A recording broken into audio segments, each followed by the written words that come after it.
Welcome to Acid Horizon, the Theory Podcast. Today, I have the very distinct honor of having with me one of my Deleuze teachers, except this is really the first time that we're meeting in person. This is Claire Colebrook, and I have recently acquired Essays on Extinction, Volume 2, Sex After Life. And at the beginning of the pandemic, when I started the Acid Horizon podcast, I was reading Volume 1 of that. And it wasn't until recently that I sadly found out that Claire is going to be vacating the premises. That's right. She's going to be leaving Penn State University, where she is currently doing her teaching. And I found out because I found this in the used bookstore where we're at, which is Webster's Bookstore and Cafe in State College.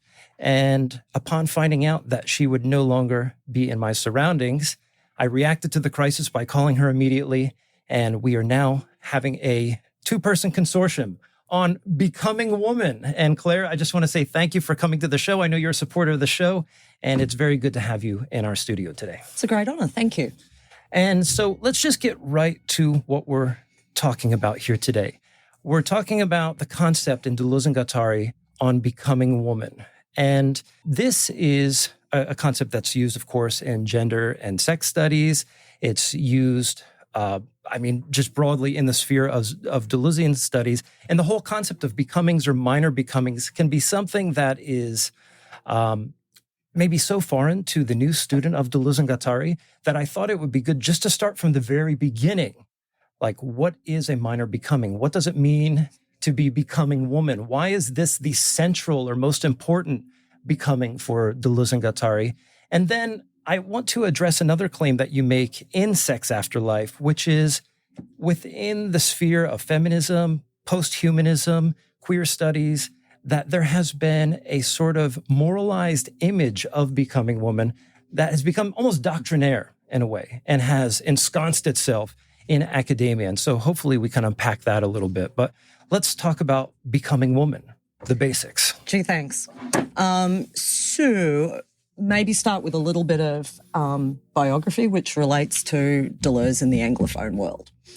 So even though there's now like so many books on Deleuze that you probably, if I asked you to write a book on Deleuze, you probably couldn't cover all the secondary material. When I was asked to write a book on Deleuze, there was one book in English out there, introductory book. There was Brian Masumi's User's Guide to Capitalism and Schizophrenia. Charlie Stavali had written a book, but there wasn't really any introductory work on Deleuze. Deleuze was deemed to be a little bit on the crazy side. You know, you did Derrida, and if you were in philosophy, Deleuze was really on the margins. So there starts to be interest in Deleuze. And at the time, continental philosophy, I was in the UK, was very, very male-dominated, white male-dominated. So any continental philosophy event, you could see the conference organisers going, "Oh man, we can't just have dudes here. We got to get a female in." And that Claire Colebrook woman, and she's in English, but she sort of does philosophy. Let's ask her to talk about Deleuze. And look, I'll do this. Claire, can you do Becoming Woman? So it was just you're a female. That's what you got to talk about. It wouldn't have been my first choice. Mm-hmm. So looking back on it, you go, wow, this is really, really central. And it was more division of labour. This is what you're stuck with. That said, it's true that they make this claim, Deleuze and Guattari make this claim, it's the key to all becomings or the beginning of all becomings. So there'd be a simple reading of Deleuze and Guattari, which Guattari, people keep correcting me with my stupid Australian accent, but fortunately I'll be back in Australia where I can mispronounce everything again with impunity. Let's say there's a hippie or a naive reading of Deleuze that would go something like this. Western philosophy is centred on what's being and present, knowable, stable, foundational. And Deleuze and Guattari celebrate becoming, the movable, the evanescent, the unstable. And instead of man as the subject of knowledge, becoming woman would be moving away from that foundationalism to something more fluid, dynamic, maybe let's just say revolutionary to give it a little bit of a political spin, counter-normative maybe, non-foundational, That's the easy reading. And so that you would say they're post-humanists in favour of man, they begin with woman or otherness, and from there move towards forms of existence that are more dynamic, creative, non-foundational, decentered, minor over major. If that's all Deleuze and Guattari are saying, then that's pretty banal and you don't need to read all that difficult stuff, right? And you could just go to any form of like 70s feminism that says women are more fluid, more other-directed, more into nurturance, care, affect over masculine reason, calculation, foundationalism. So what did Deleuze is just putting Deleuze in there, giving it some sort of philosophical consecration or value. I think the problem with Becoming Woman is that all it is? Right. And what I think is so what I think is interesting is not that they're just taking one side of like the Western binary of becoming, time, woman, the dynamic, the fluid, the revolutionary over being man, stability, foundation. The trick or key is it's not becoming, it's not woman, it's becoming dash. Let's talk about that dash because it's the dash that's important, or the hyphen, or there is a sense in which, like, my initial understanding of Becoming a Woman when I first came to Deleuze and Guattari was that there is a positing of man as a central figure. They say that pure becoming is becoming man, but becoming woman is this other becoming, a kind of differential encounter. And those are pretty packed tight words. So how do we get from the dash to that? Maybe because you use the word pure becoming. So let's say everything begins with the impure. And that might be politically problematic. Well, it should be, right? So you couldn't have an appeal to, let's say really naively, the pure other, right? So they're writing in a milieu where there's beginning to be like a critique of the West with the caveat that what is outside the West, outside man, outside that history of humanism, outside capitalism, which I think is the bigger problem, for them, right? What would be other than capitalism? Right. And you couldn't say what is other than capitalism in some naive romantic way, thinking of when they're writing a form of feminist separatism or other forms of like pure indigeneity. And they make these racist adjacent comments about like the Chinese, the Indian, of course. Right? And so, one would want to put some little bit of philosophical sanitizer around that, which of course you can't really do. You can't clean up a corpus. It's going to have its moments of opacity where it didn't think itself through. I think Becoming Woman's a little bit like that. It's a sort of gesture towards an otherness that's sort of romanticized. But the dash, let's go back to the dash or the impure.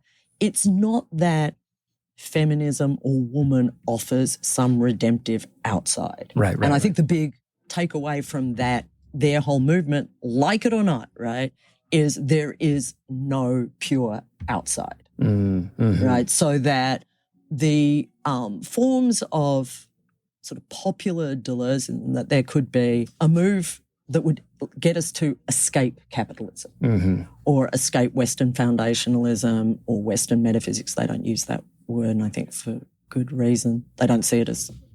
The escape is not from philosophy or from capitalism, but the way they're entwined together to create a form of stability or everydayness that's hard to break out of. So the dash is what we have from where we are these concepts, events, existences on the borders that if one were to start to move towards them, one might create movement or disruption or change that might create an event within humanism and capitalism that might allow us to think differently. But it's certainly not woman. Right. And I think they're reacting, they are reacting to they're writing anti-Oedipus at the time of like Lacan, and woman does not exist. Like, so the Lacan idea would be there's this fantasy about pure plenitude. It's the feminine. Lacan says it does not exist, right? Live. And I think this still continues with Zizek. I'm not up to speed with Zizek right now. You're probably better off, but anyway. Yeah, I think I probably am. But I think, okay, correct me. If you're more up to speed than me, the Zizek is embrace your symptom. Woman does not exist. Like, suck it up, get over it, right? That's the big Zizek takeaway. Post-Lacan, right? Woman does not exist. There is no plenitude. The other is not robbing you of your enjoyment. You're essentially alienated. Suck it up.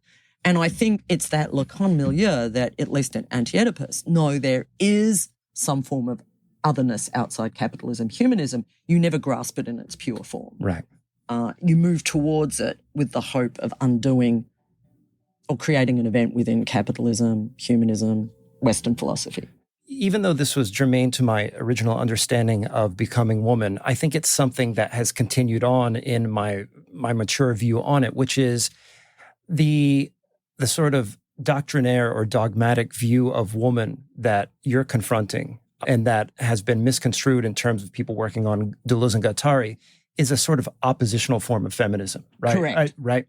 The question is, how does it cash out? So how does the dash cash out in terms of, we often say, for example, that feminism is good for men.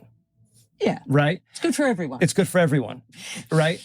But the becoming dash also implies something that's good for everyone in the sense that becoming woman is good because it makes the structures which recuperate capitalism unsettled. How does it do that on Deleuze and Guattari's terms? Right. Like, why is becoming woman something that I should think about or read about? Good point. So I would have, if I'm like making a case for teaching feminism to my students, I begin with, like, we're at Penn State, college town, football town, right? You have to begin with just pedagogically. I don't care, even if you don't care about women's rights. Let's just assume you don't. Okay. It's still important to understand where you are, right? And the same would be, you can't read, pick a book, any book, Milton's Paradise Lost. If you don't have an understanding of all about the fantasies of gender and race, you can't understand Paradise Lost. So let's say you don't care about social justice. You're fine with white patriarchy.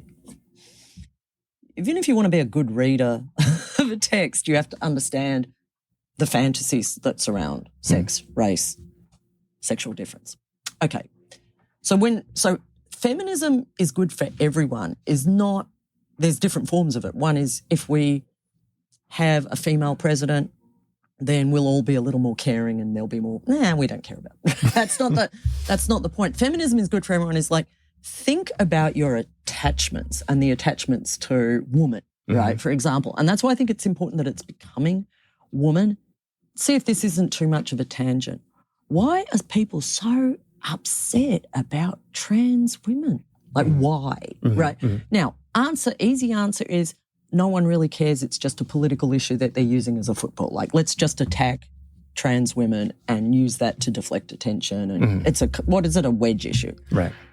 I think it's more than that. I think people have attachments to the purity of sexual, like a man's a man, a woman's a woman, and let's just, and don't make me think about anything else. Right. So that's why I think becoming woman is important, not woman. Because if they were just to say feminism's important because in a strong theory of sexual difference, there's a different modality of existence that's not that of man. And if we start to think about that, we'll just be a better, more rounded political community. Becoming woman would start to undo all the structural attachments that create the normative subject that is capital, that is underpins capital.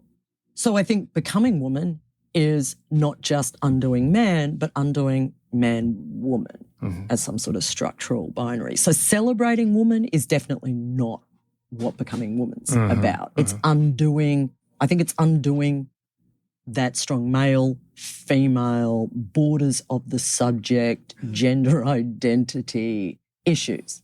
When we talk about the moralized becoming woman or the image of thought infecting, certain feminist discourses.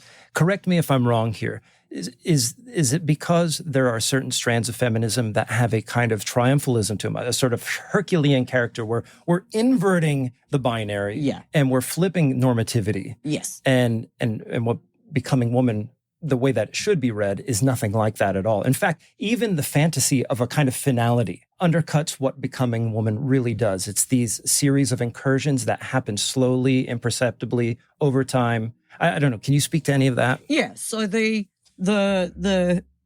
line is in Thousand Plateaus, never think smooth space will save us, right? So that I would say never think woman can save us, but then you would have to put in any of these redemptive outsides.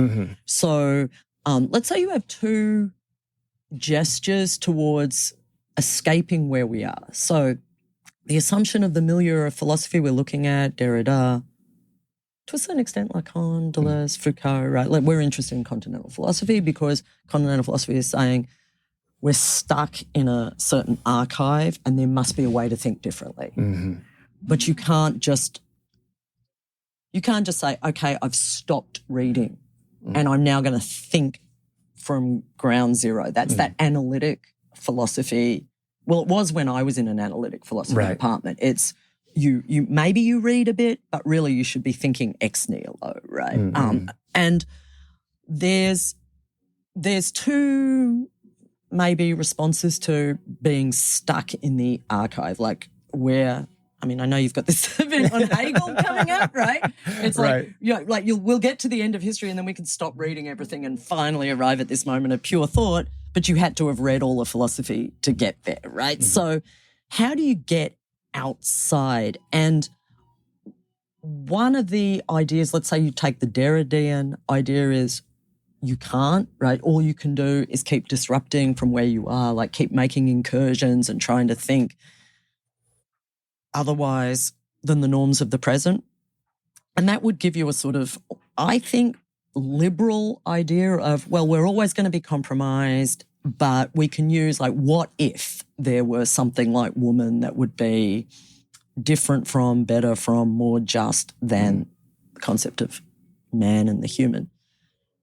I think what's challenging and valuable in Becoming Woman, and I would say that's Becoming Woman is the key to all becomings, but it has to move towards becoming imperceptible. They talk about all over their corpus, becoming imperceptible. Becoming imperceptible. What is it?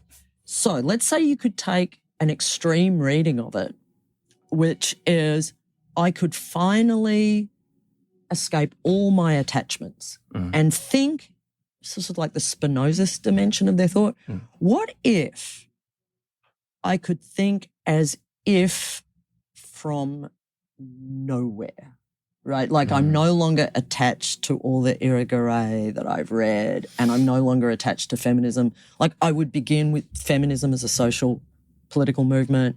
I would begin by championing women's rights, let's just say.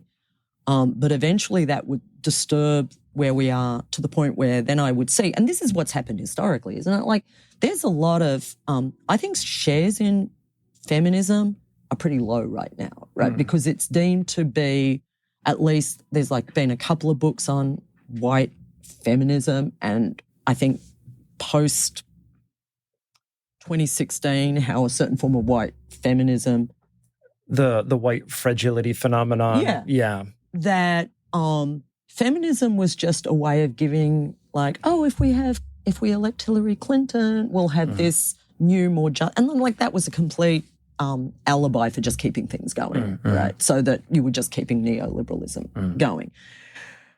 So the way I see Becoming Woman, they say, is the key to all becomings, on its way to becoming imperceptible, that you might start with those identities or forms of existence that are on the edges of where we are. Yeah. But if you think they're going, like, and we could put any of the other redemptive, like becoming queer, becoming trans, becoming, all they have these, as I said, racist adjacent or downright racist moments of the Chinese, the Indian. Right?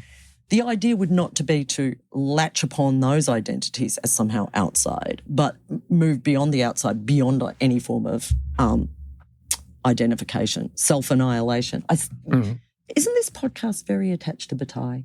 A little bit, yeah. Yeah. Yeah. And I think that's a Bataille moment that there would be some form of like self-annihilation. Yeah, absolutely. In their thought.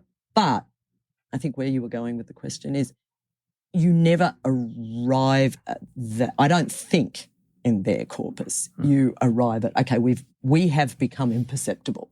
Right. We no longer have identities.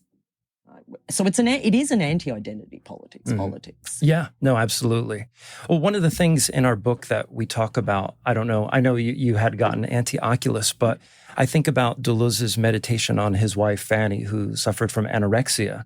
And Deleuze talks about, for example, how anorexics will imagine when eating food that there's like little grubs and worms and things in it. So it creates a sort of imaginal circuit which prevents them from getting reinscribed into the patriarchal mandate, like, hey, you got to sit down at dinner. You got to make this dinner for me, or, or something like that. And this is kind of Deleuze's psychoanalysis, which I think it's a little bit problematic. And there's some presuppositions ushered in there that I'm not completely cottoning to. But at the same time, I think it does create an interesting provocation that the feminine imaginary, or at least the becoming woman imaginary, is one that is populated by these images or forces that kind of move you out into a space where you're not perceptible or you're not on the register. Right. I'm glad you mentioned anti-Oculus. I'm one of these people that reads a book and then unless I do something with it, it's gone, right? Until someone's right. But I think actually the looking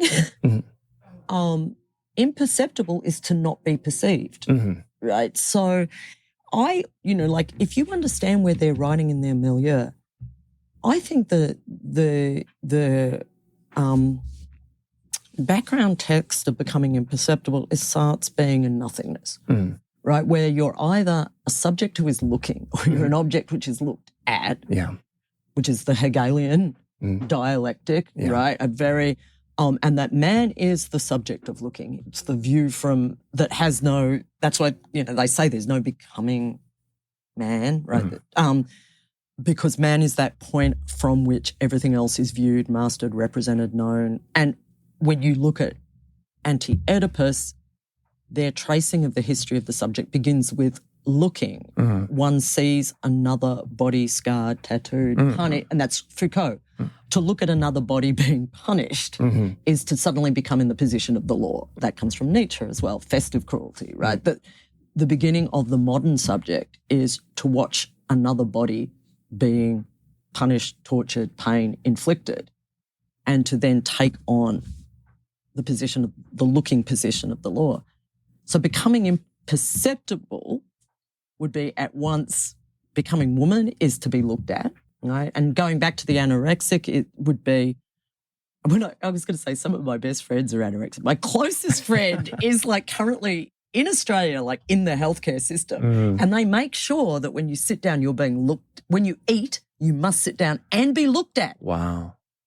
You cannot eat. And apparently, so she tells me the worst thing is to be watched while eating. When you think of this, it's a monitoring, right? And at any rate, getting back to becoming imperceptible is to become not looked at, but not becoming, I must be the subject that looks at an object. So it would be to move away from that Sartrean, Hegelian, one is either a master or a bondsman, because it's the master, bondsman, bondsperson. That becoming imperceptible would be to break away from that Manichaean conception of the subject. Not be looked at, to not be becoming imperceptible. You cannot be seen. So it's against the politics of recognition. Which is, back to anorexia, it's to not be seen, not be noticed, exit, depart from, say no, refuse the world. Right. So here's an idea that problematizes the whole becoming dash. And I get it from Gerald Ronig. We talked about him a little bit earlier. It's the idea of minor masculinities, that there's a way in which we can think about becoming man in a minor sense, without sort of extrapolating the details of his theory. Like, just by me saying that, does that provoke anything for you? Is it possible, like, in your view, given what you know about Deleuze and Guattari, to conceive of masculinity in the sort of in a minor mode? I think it's like any of these unmarked categories. So there's and shame on me for forgetting the editors, but there's been a recent book on cis feminism, right? Mm-hmm. And it would be the case if you pointed out to a lot of people that are out with the university scene. If you use the word cis, well, what is that, right? If you mark a previously unmarked identity, so the whole point of feminism was to draw attention to gender as a thing, right? It's not, it marks our activity. So minor, major is not a quantitative. There's more men than there. That's not true, right? It's that the majoritarian is unmarked. It's the silent presupposed. Right. We need to think about women's rights. It's just assumes, or we need to think about Indigenous rights, or we need to think about racial justice. Presupposes a position that's unmarked. So a minor masculinity would be, it's not the unmarked neutral subject position, right? But it is something that has its particular attachments, modes, inscriptions, right? And there's a great episode of Donald Glover's Atlanta. Do you know that? Oh, I know Donald Glover, but I haven't seen that. Okay, so there's this hilarious, I think, episode where they play on, it's very edgy politically. So they have a character being interviewed who is black, who's coming out as white, right? And they say, and they play on these, when did you realise you were black? Well, I started drinking IPA and watching Game of Thrones and wearing chinos. And that was when I knew. And they're playing on that idea that the neutral is actually not. There is something very inscribed, particular, unique about white masculinity. Right. So, and that's what I think Glover's doing in that particular episode of Atlanta is saying you already have all this. No, why are we talking about identity? Well, actually, masculinity is itself a form of identity politics, and it has its weird contingent attachments. I think the fact that he uses satire as the mode to convey that is like, these are things that are seemingly trivial, but that actually organise our politics. So a minor masculinity would be that sort of thing. Like, look at how it's composed from a series of contingent attachments. It's not the default option that has I do feminism and you do Deleuze. That's the way. Right. I see what you're saying. Right. We'll do some Deleuze and then you can bring the feminism in. Interesting. Yeah. Right. It's not that. It's already going to have its particular identity politics. So here's a question then, with regards to cultural signifiers. If being any identity is just an agglomeration of cultural signifiers, is there a way to think the dash in becoming as an absence of them or a diminishing of them? How does that work? Is it more sensate?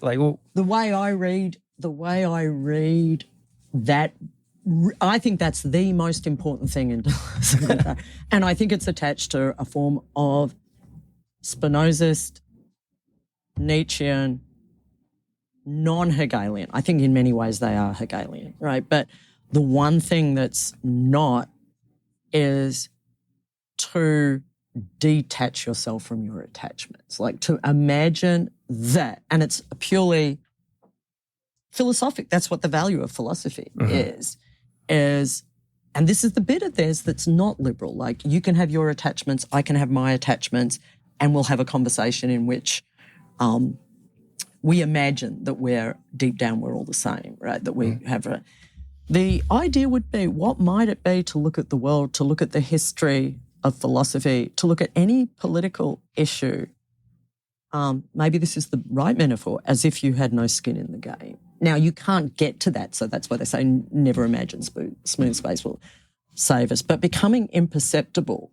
you think of it as to not have a point of view, right? To be like, and that's why I think Deleuze's most important books are probably on cinema and like being able to look as if you weren't in that particular position. The value of the camera is to create a point of view or a scene that is not from you and your body and your attachments.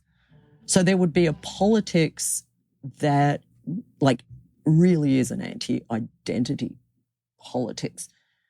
Not in the Fox News way of like, why are people talking about race? We should stop talking about race. We're over it. Not that anti-identity politics, but actually let's talk about those things and their attachments, right? And all the stickiness that they bring. So to say, on the one hand, like in a Judith Butler style, we are nothing more than the attachments we repeat. That's definitely there. But then they have perhaps beyond where Judith Butler would go, some philosophical enterprise. Like there's a real value for them in like philosophy, like hardcore. And the value is like it would be some form of Stoic, Spinozist, Nietzschean, think as if it were not you or anyone, sort of anonymous thinking. Yeah. Maybe one final question. And by the way, thank you. This conversation is excellent. If it weren't for the limitations of my recording technology and our appointments, we could probably do this for hours. But thinking about post-humanism, and your most recent book is called, let me guess, is it, if I can remember, Who Do We Kill to Save the World? Yeah, who would you kill to save the world? Which we'll put a link for that in the show notes. Given the sort of emergence of apocalyptic thinking and maybe even the anxiety and exigency of revolution, because now we're hitting a tipping point with climate and things like that. And of course, you'll have all of the naysayers of identity politics. Of course, we're doing something different here in this conversation. But with that said, is there a way in which Becoming Woman in particular, or Becoming Dash, attends to the concerns of the impending apocalypse? Right. Which they don't really, I mean, that's not factored in at all. Right? Of course. But I mean, so you could say, a quick take would be, well, it was great for, Derrida to write Not Apocalypse, Not Now, and Deleuze and Guattari, like End the World, after Aimé Césaire's, like the only thing to end is to end the world, right? Well, that was fine until the world was really ending, right? Now it's ending. This is serious. Right. Let's save the world. If you, the point being, the big question is, what do you want to save, right? And that there's no pure answer to that question, that saving something involves a degree of destruction. And it might be the things that we hold very, very dear, including continental philosophy. Right. Yeah. It's on the chopping block with everything else. It's on the chopping block with everything. And so the way I see it is, it would be spectacularly awful for me to live in a world without this. Right. This is beautiful, right? Right. Books, universities, all the things that I've dedicated my life to. But if it were to disappear, it would not be the end of the world. Like the real challenge would be, I would find that life not worth living. A life without Deleuze, for me, is not worth living. Right. But the challenge is, and this is what I think Becoming Imperceptible is, to look at someone who has never heard of Deleuze or Western philosophy or Western metaphysics. One shouldn't look at that person and think, oh, man. Right? Right. But just, But we even look at ourselves that way sometimes, because we're talking earlier about, getting in that space where you're at least temporarily devoid of your attachments, your research and everything else. And just the terror and isolation of now I have to think on my own, Yes. Connects to that. But, and so that makes me think that even thinking through the apocalypse involves a merger of that instance experientially and philosophically with the coming insurrection, as it were, right? It's really, really simple. Look at where we are now. We drive everywhere, right? In the US, right? We are killing the future. Yeah. Every time we get in a car. Yeah. We're like, I guess we're just not thinking of the absolute. Just take driving cars as an example. Yeah. Right.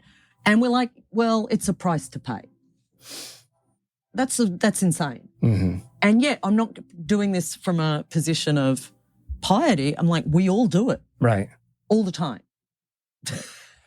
No amount of recycling is going to negate the damage we do. And that's not to say now you're putting it on the individual when it's really, Jeff Bezos, you should be tackling, not the person that has a Prius. Right. But my point being that it's those deep attachments that compose who we are that probably ought to be abandoned. And so I started with stop reading Deleuze. Well, that's the least of our worries, although that does come at a price as well. Yes. But it would be maybe if you acknowledge what ought to be done to have some form of life into the future, it might be so radical that you couldn't possibly embrace it. Right. And that's just an impending tragedy we might have to accept. It's an existential tragedy, yes. Yeah. Well, Claire, I want to say thank you. This was an excellent discussion. What is it that you're working on now amidst your move back to Australia? I'm doing a literary history of moments that might look like transgender, but I'm arguing that it's a completely different way of thinking about sexual difference and human biology. Oh, exciting. So it goes back to sort of becoming woman, that why did we get so attached in the 20th century to sexual difference? I see. So it's a Foucault question. Oh, interesting. Okay. Well, great. It was wonderful to have you on the show. Thank you.